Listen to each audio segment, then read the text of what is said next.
Hi hello ನಮಸ್ಕಾರ ಸ್ನೇಹಿತರೆ. ಏನಿದು ಏನಾಗ್ತದೆ? ಫೈನಲಿ ಟಕ್ಕರ್ ಕೊಟ್ಟೇ ಬಿಟ್ಲಲ್ಲ ಭಾಗ್ಯ. ತಾಂಡವ್ ಸುಮ್ಮನಾಗೇ ಬಿಡ್ತಾರ. ಈ ಕಡೆ ಶ್ರೇಷ್ಠ ಕತೆ ಏನಾಗ್ತದೆ? ಅಪ್ಪ ಅಮ್ಮನ ಇಂಟ್ರಿಯೊಂದಿಗೆ ಸತ್ಯ ರಿವೀಲ್ ಆಗ್ತದೆ. ಹಾಗಿದ್ರೆ ಆಗಿದ್ದೇನು ಆಗ್ತಿರುವುದೇನು ತಿಳ್ಕೊಬೇಕು ಅಂದರೆ ಈಗಲೇ ನಮ್ಮ ಈ ಚಾನಲ್ನ ಸಬ್ಸ್ಕ್ರೈಬ್ ಮಾಡಿ, ಹಾಗೆ ಒಂದು ವಿಡಿಯೋವನ್ನು ಪೂರ್ತಿಯಾಗಿ ನೋಡಿ. ಇಲ್ಲಿ ಶ್ರೇಷ್ಠ ಸುಂದ್ರಿ ಇಬ್ಬರು ಕೂಡ ರೋಡಲ್ಲಿದ್ದು, ಸುಂದ್ರಿ ಅವರು ನನ್ನ ಸೊಸೆ ನನ್ನ ಆಚೆ ಹಾಕಿದಾಳೆ ಅಂತ ಹೇಳಿ ಹಾರಾಟ ಚೀರಾಟ ಮಾಡಿ ರೋಡಲ್ಲಿ ರಂಪ ಮಾಡಬೇಕಿದ್ರೆ ಈ ಕಡೆ ಹೋಗ್ತಾ ಇರುವಂಥ ಶ್ರೇಷ್ಠ ಹೇಳಿದಾಗ ರಪ್ಪನೆ ಒಂದು ಯಾರೋ ಕೆನ್ನೆಗೆ ಬಾರಿಸ್ತಾರೆ. ಶ್ರೇಷ್ಠ ಕೆನ್ನೆಗೆ ಅದು ಬೇರೆ ಯಾರೂ ಅಲ್ಲ, ಅವರ ತಂದೆ. ಅಪ್ಪ ಅಮ್ಮ ಇಬ್ಬರು ಕೂಡ ಬಂದಿದ್ದಾರೆ. ಏನು ನಡ್ಕೋತಿದ್ಯಾ ನೀನು ಅಂತದಾಗ ಈ ಮನೇಲಿ ನಾನು ತರುಣ್ ಎಲ್ಲ ಕೂಡ ಜೊತೆಲೇ ಇದ್ದೀವಿ ಅನ್ನೋ ಸತ್ಯ ರಿವೀಲ್ ಆಗುತ್ತೆ. ಇದರಿಂದ ಅಪ್ಪ ಅಮ್ಮಗೆ ಶಾಕ್ ಆಗುತ್ತೆ. ನಂತರ ಒಳಗಡೆ ಬರ್ತದಾಗೆ ಓನೂರಜ್ಜಿ ಕೂಡ ಬರ್ತಾರೆ. ಇಲ್ಲಿ ಶ್ರೇಷ್ಠ ಮದುವೆ ಆಗಿದ್ದಾಳೆ ಅನ್ನೋ ವಿಷಯ ಹೇಳ್ತಿದ್ದಾರೆ. ಈ ಕಡೆ ಮದುವೆ ಆಗಿಲ್ಲ, ಮದುವೆ ಮಾತುಕತೆ ಆಗಿದೆ, ಇನ್ನು ಯಾವ ಶಾಸ್ತ್ರನೂ ಮಾಡೇ ಇಲ್ಲ ನಾವು ಅಂದಾಗ ನಿಮ್ಗೆ ಏನು ತಲೆ ಕೆಟ್ಟಿದ್ಯಾ? ಮದುವೆ ಆಲ್ರೆಡಿ ಆಗಿದೆ, ಮದುವೆ ಆಗಿರೋದಕ್ಕೆ ಮನೆ ಕೊಟ್ಟಿರೋದು ಅಂತ ಹೇಳಿ ಅಪ್ಪ ಅಮ್ಮಗೆ ಶಾಕ್ ಕೊಡ್ತಿದ್ದಾರೆ ಓನರಜ್ಜಿ. ಈ ಕಡೆ ಶ್ರೇಷ್ಠ ಅಂತೂ ಏನು ಮಾಡಬೇಕು ಅಂತ ಗೊತ್ತಾಗದೆ ಹಾಗೆ ತಲೆಗೆ ತಿರುಗ್ತಾ ಇದ್ರೆ ಈ ಕಡೆ ತಾಂಡವ್ ಕತೆ ಕೂಡ ಅದೇ ಆಗಿದೆ. ತಾಂಡವ್ ಕತೆ ಮಾತ್ರ ಏನು ಹೊರತಾಗಿಲ್ಲ ಅಂತ ಏನಿಲ್ಲ. ಇಲ್ಲಿ ತಾಂಡವ್ ತಾನು ಹಾರಾಟ ಚೀರಾಟ ಮಾಡಿ ಸಿಕ್ಕಿದ್ದೇ ಚಾನ್ಸು, ಮಗ ಸುಳ್ಳು ಹೇಳ್ಬಿಟ್ಟ ಅನ್ನೋ ಒಂದೇ ಒಂದು ಸಣ್ಣ ವಿಷಯನ ಇಟ್ಕೊಂಡಿದ್ದ.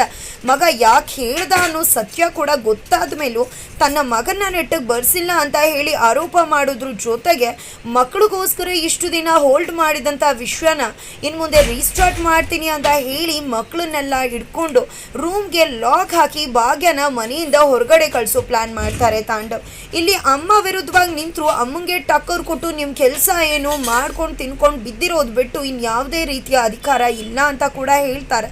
ಇದರಿಂದ ಅಪ್ಪ ಅಮ್ಮ ಇಬ್ಬರು ಕೂಡ ಹೋಗ್ತಾರೆ. ನಂತರ ಈ ಕಡೆ ಸುನಂದವರು ಏನು ಬೇಗ್ರೆ ಏನಿದೆಲ್ಲ ಅಂತ ಹೇಳ್ತಿದ್ರೆ ಇನ್ನೇನು ಕತೆ ಇಲ್ಲ, ಇಷ್ಟು ದಿನ ಏನಾಯಿತು ಅಷ್ಟೇ, ಇನ್ನು ಮುಂದೆ ಹೋಗ್ತಾ ನಂತರ ಇಷ್ಟೆಲ್ಲ ಆಗ್ತಿದ್ರೆ ಈ ಕಡೆ ಭಾಗ್ಯ ನಾನು ಮನೆ ಬಿಟ್ಟು ಹೋಗೋದೇ ಇಲ್ಲ, ಯಾರು ಹೋಗ್ತೀನಿ ಅಂದಿದ್ದು ಇದು ನನ್ನ ಮನೆ ಅಂತ ಹೇಳಿ ಬ್ಯಾಗನ್ನ ತೆಗೆದು ತಾಂಡವ್ ಹೊರಗಡೆ ಹಾಕಿದ್ರೆ ಮಕ್ಕಳನ್ನ ಕರ್ಕೊಂಡು ಬಂದಿದ್ದೆ, ಬ್ಯಾಗನ್ನ ತೊಗೊಂಡು ನಾನು ಇಲ್ಲೇ ಇರ್ತೀನಿ ಅಂತ ಹೇಳ್ತಾರೆ. ಈ ಮಕ್ಳಿಗೋಸ್ಕರ ಇರ್ತೀನಿ, ಈ ಮಕ್ಕಳನ್ನ ನಾನು ಅಚ್ಚುಕಟ್ಟಾಗಿ ಬೆಳೆಸ್ತೀನಿ, ನೀವೇನು ಬೆಳೆಸ್ತೀರಾ? ಮಕ್ಕಳನ್ನ ನೋಡ್ಕೊಳ್ಳೋದಿಲ್ಲ ನೀವು, ಜೊತೆಗೆ ಮನೇನ ನೋಡ್ಕೋಬೇಕು, ಅತ್ತೆ ಮಾವನ್ನ ನೋಡ್ಕೋಬೇಕು, ಅದಕ್ಕೋಸ್ಕರ ನಾನು ಈ ಮನೇಲಿ ಇರ್ತೀನಿ ಅಂತ ಹೇಳ್ತಿದ್ದಾರೆ. ಜೊತೆಗೆ ಇವತ್ತು ಬಂದು ಮಾತಾಡ್ತಿದ್ರಲ್ಲ, ನಿಮ್ಗೆ ಎಷ್ಟು ವರ್ಷ? 43 ವರ್ಷ ಆಗಿದೆ ಅಲ್ವಾ? 43 ವರ್ಷ ಆಗಿತ್ತಲ್ಲ, ಅವತ್ತಿ ಭಾಗ್ಯ ಬೇಡ ಅಂತ ಅನಿಸ್ಲಿಲ್ವಾ? 26 ವರ್ಷದಲ್ಲಿ ಮದುವೆ ಆದ್ರಲ್ಲ, ಆಗ ಚಿಕ್ಕ ಮಗು ಆಗಿದ್ರ, ಇಷ್ಟ ಇಲ್ಲ ಅಂತ ಹೇಳ್ಬೋದಿತ್ತಲ್ವಾ? ಮಕ್ಕಳಾಯ್ತಲ್ವಾ? ಆಗ್ಲೂ ಕೂಡ ಸುಮ್ಮನಿದ್ರಿ. ಇವತ್ತು ಬಂದ್ಬಿಟ್ಟು ನನಗೆ ನೀನು ಇಷ್ಟ ಇಲ್ಲ, ಮನೆ ಬಿಟ್ಟು ಆಚೆ ಹೋಗು ಅಂದ್ಬಿಟ್ರೆ ಹೋಗ್ಬಿಡ್ಬೇಕಾ? 15-16 ವರ್ಷ ಈ ಮನೆಗೋಸ್ಕರ ಉಸಿರಿಟ್ಕೊಂಡು ಕೆಲಸ ಮಾಡಿದ್ದೀನಿ ನಾನು, ಜೊತೆಗೆ ಇದೇ ಮನೆ ನನ್ನ ಬದುಕು ಅಂತ ಹೇಳಿ ಹಗಲು ರಾತ್ರಿ ಕಷ್ಟಪಟ್ಟಿದ್ದೀನಿ, ನಿದ್ರಲ್ಲೂ ಕೂಡ ಕನ್ವರ್ಸಿದ್ದೀನಿ. ಇಡೀ ಮನೆ ಕೆಲಸನೇ, ಇಡೀ ಮನೆ ನೋಡ್ಕೊಳ್ಳೋದೆ ನನ್ನ ಜವಾಬ್ದಾರಿ ಅಂದ್ಕೊಂಡು ನನಗೋಸ್ಕರ ಟೈಮ್ ಇಟ್ಕೊಳ್ದೆ ಇಡೀ ನನ್ನ ಜೀವನನೇ ಮನೆಗೋಸ್ಕರ ಕಳೆದಿದ್ದೀನಿ. ಅಂದಮೇಲೆ ಯಾಕೆ ನಾನು ಡಿವೋರ್ಸ್ ಕೊಟ್ಟು ಹೋಗಬೇಕು? ಇನ್ನೇನೇ ಇದ್ರೂ ನಾನು ಮಾತಾಡ್ತೀನಿ, ನೀವು ಕೇಳಬೇಕಷ್ಟೇ ಮುಚ್ಕೊಂಡು ಅಂತ ಹೇಳ್ತಿದ್ದಾಳೆ. ಏನದು ಬಿಗ್ರೆ ಏನು ಮಾತಾಡ್ತಿದ್ಯಾ ಭಾಗ್ಯ? ಸುಮ್ಮನಿರು, ಗಂಡಂಗೆ ಯಾರು ಆ ರೀತಿ ಮಾತಾಡ್ತಾರ ಅಂದರೆ ಬೀಗ್ರೆ ನೀವು ಸುಮ್ಮನಿರಿ. ನನ್ನ ಮಗಂಗೆ ಮದ ಏರಿದ ಅಹಂಕಾರನ ನನ್ನ ಸೊಸೆ ಮಾತ್ರ ಇಳಿಸೋದಕ್ಕೆ ಸಾಧ್ಯ. ಇಷ್ಟು ವರ್ಷದಲ್ಲಿ ನನ್ನ ಸೊಸೆ ಸರಿಯಾಗಿ ಮಾತಾಡ್ತಿದ್ದಾಳೆ, ಅವಳು ಮಾತಾಡಲಿ ಬಿಡಿ ಅಂತ ಹೇಳಿ ಸುಮ್ಮನೆ ಆಗ್ತಿದ್ದಾರೆ. ಆದರೆ ಇಲ್ಲಿ ತಾಂಡವಂತೂ ಏನು ಹೆಚ್ಚಿಗೆ ಮಾತಾಡ್ತಿದ್ಯಾ? ಇದು ಯಾವುದೇ ಹಾರಾಟ ಚೀರಾಟ ನಡೆಯೋದಿಲ್ಲ, ಕೋರ್ಟ್ಗೆ ಹೋಗಿ ಡಿವೋರ್ಸ್ ಕೊಡ್ತೀನಿ ನಿನಗೆ ಅಂದಾಗ ಹೋಗಿ ಅಲ್ಲೇ ಉತ್ತರ ಕೊಡ್ತೀನಿ. ಹಾಗಂತ ಈ ಮನೆಯಿಂದ ನನ್ನನ್ನು ಹೋಗಬೇಕು ಅಂದರೆ ಯಾವುದೇ ಕಾರಣಕ್ಕೂ ಈ ಮನೆಯಿಂದ ಹೋಗೋದಿಲ್ಲ. ಈ ಉಸಿರು ಇರೋ ತನಕ ಕಡೆವರೆಗೂ ಈ ಮನೇಲೇ ಇರ್ತೀನಿ ಹೊರತು ಈ ಮನೆಯಿಂದ ಜಪ್ಪಯ್ಯ ಅಂದರೂ ನೀವು ನನ್ನನ್ನು ಆಚೆಗೆ ಹಾಕೋಕ್ಕೆ ಸಾಧ್ಯ ಇಲ್ಲ. ಯಾಕೆ ಹೋಗಬೇಕು ನಾನು ಅಂತ ಹೇಳಿ ಕನ್ನಡಿನ ತಂದು ಮುಂದಿಟ್ಟು ನಿಮ್ಮನ್ನು ನೀವು ನೋಡ್ಕೊಳ್ಳಿ ಅಂತ ಹೇಳ್ತಾಳೆ. ಜೊತೆಗೆ ನಿಮಗೆ ಎಷ್ಟು ಈ ಮನೇಲಿ ಅಧಿಕಾರ ಇದೆಯೋ ಅಷ್ಟೇ ಅಧಿಕಾರ ಜವಾಬ್ದಾರಿ ನನಗೂ ಕೂಡ ಇದೆ. ಇಡೀ ಮನೆ ಜವಾಬ್ದಾರಿ ನನಗಿದೆ.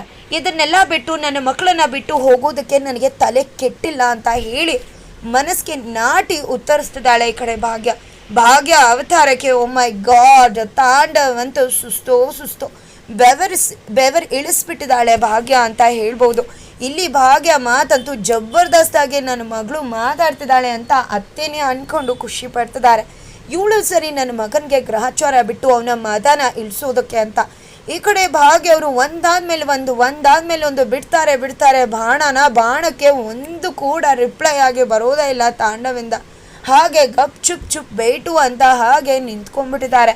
ಇಲ್ಲಿ ಭಾಗ್ಯ ಸಿದ್ಧವಾಗಿ ನಿಂತ್ಕೊಂಡಿದ್ದಾರೆ. ಯಾವುದೇ ಕಾರಣಕ್ಕೂ ಕೂಡ ನನ್ನ ಮಕ್ಕಳಿಗೆ ಅಪ್ಪ ಅಮ್ಮ ದೂರ ಮಾಡೋದಕ್ಕೆ ಬಿಡುವುದಿಲ್ಲ, ಅವ್ರಿಗೆ ಅಪ್ಪ ಅಮ್ಮ ಬೇಕು ಅಂದಮೇಲೆ ನನ್ನ ಗಂಡನ ವಿರುದ್ಧವಾಗಾರು ನಿಂತ್ಕೋತೀನಿ, ಇಷ್ಟು ದಿನ ಅವರು ಆಡಿದ್ದಕ್ಕೆ ತಲೆ ಆಡಿಸೋ ಭಾಗ್ಯ ಸತ್ತೋದ್ಲು, ಇನ್ನೇನೇ ಇದ್ರೂ ಕೂಡ ಇರೋದು ಬೇರೆ ಭಾಗ್ಯ ಅಂತ ಹೇಳಿ ಗಂಡನಿಗೆ ಅರ್ಥ ಮಾಡಿಸೋದಕ್ಕೆ ಮುಂದಾಗ್ತಿದ್ದಾರೆ ಭಾಗ್ಯ ಆದ್ರೆ ನಕ್ಕೊಂಡು ಚಪ್ಪಾಳೆ ಬಡ್ಕೊಂಡು ತಾಂಡವ್ ಜೋರಾಗಿ ನಗ್ತಿದ್ರೆ ಏನಾಗಿದೆ, ಯಾಕೆ ಹುಚ್ಚಾಟ ಆಡ್ತಿದ್ಯಾ, ಅರ್ಥ ಮಾಡ್ಕೋ, ಮಹಾಲಕ್ಷ್ಮಿ ಅವಳು ಈ ಮನೆಯಿಂದ ಹೋದರೆ ನಾವು ಯಾರೂ ಕೂಡ ಉಳಿಯೋದಿಲ್ಲ, ಇವತ್ತು ನಾವು ಅಚ್ಚುಕಟ್ಟಾಗಿದ್ದೀವಿ ಅಂದರೆ ಅದಕ್ಕೆ ಅವಳೇ ಕಾರಣ ಅಂತಿದ್ರೆ ಏನೋ ಅವಳಿಂದನಾ?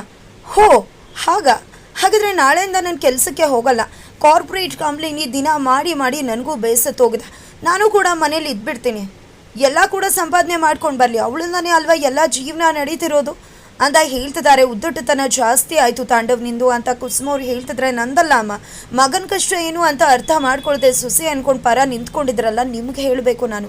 ಏನು ಹೇಳಿದ್ಲು ಇವಳು ಹೇಳಿದ ತಕ್ಷಣ ಕೇಳ್ಕೊಂಡು ಎದ್ಬಿಡ್ತೀನಿ, ಈಗಲೂ ಕೂಡ ಅದನ್ನೇ ಹೇಳ್ತಿದ್ದೀನಿ, ಈ ಮನೆ ಯಜಮಾನ ನಾನು, ಯಾರು ಇರಬೇಕು ಯಾರು ಇರಬಾರ್ದು ಅಂತ ನಾನು ಡಿಸೈಡ್ ಮಾಡ್ತೀನಿ, ಇವಳು ಈ ಮನೇಲಿ ಇರ್ತೀನಿ ಅಂದರೆ ಯಾರು ಬಿಡ್ತಾರೆ, ಯಾವುದೇ ಕಾರಣಕ್ಕೂ ಇವಳು ಈ ಮನೇಲಿ ಇರಬಾರ್ದು ಅಷ್ಟೇ ಅಂತ ಹೇಳ್ತಿದ್ರೆ, ಆ ಕಡೆ ಅಜ್ಜಿಗೆ ವಿಶ್ವ ಗೊತ್ತಾಗ್ತದಂತ ಎಷ್ಟೆಲ್ಲ ಸುಳ್ಳು ಹೇಳ್ಬಿಟ್ಲು ಇವಳು ಅಂತ ಹೇಳ್ತಿದ್ರೆ, ಯಾರನ್ನ ಮನೆ ಕರ್ಕೊಂಡು ಬಂದು ಇಟ್ಕೊಂಡಿದ್ಯಾ ಅಂತ ಶ್ರೇಷ್ಠ ಅಮ್ಮ ಕೇಳಿದ್ರೆ ಯಾರೂ ಇಲ್ಲ, ತರುಣಮ್ಮ, ನಾನು ಯಾಕೆ ಬೇರೆಯವ್ರನ್ನ ಇಟ್ಕೊಳ್ಳಿ ಅಂತದ್ದಾಗಿ ಎಷ್ಟೆಲ್ಲ ನಾಟಕ ಮಾಡಿ ಸುಳ್ಳು ಹೇಳ್ಬಿಟ್ಟೆ ಮನೆ ತಗೋಬೇಕು ಅಂತ ಹೇಳಿ ಓನರ್ ಅಜ್ಜಿ ಕೆನ್ನೆಗೆ ಬಾರಿಸೇ ಬಿಡ್ತಾರೆ. ಈ ಕಡೆ ತಾಂಡವ, ಆ ಕಡೆ ಶ್ರೇಷ್ಠ, ಈ ಕಡೆ ಭಾಗ್ಯ, ಮೂವರ ದಿಕ್ಕು ಕೂಡ ದಿಕ್ಕಾಪಾಲಾಗ್ತದೆ.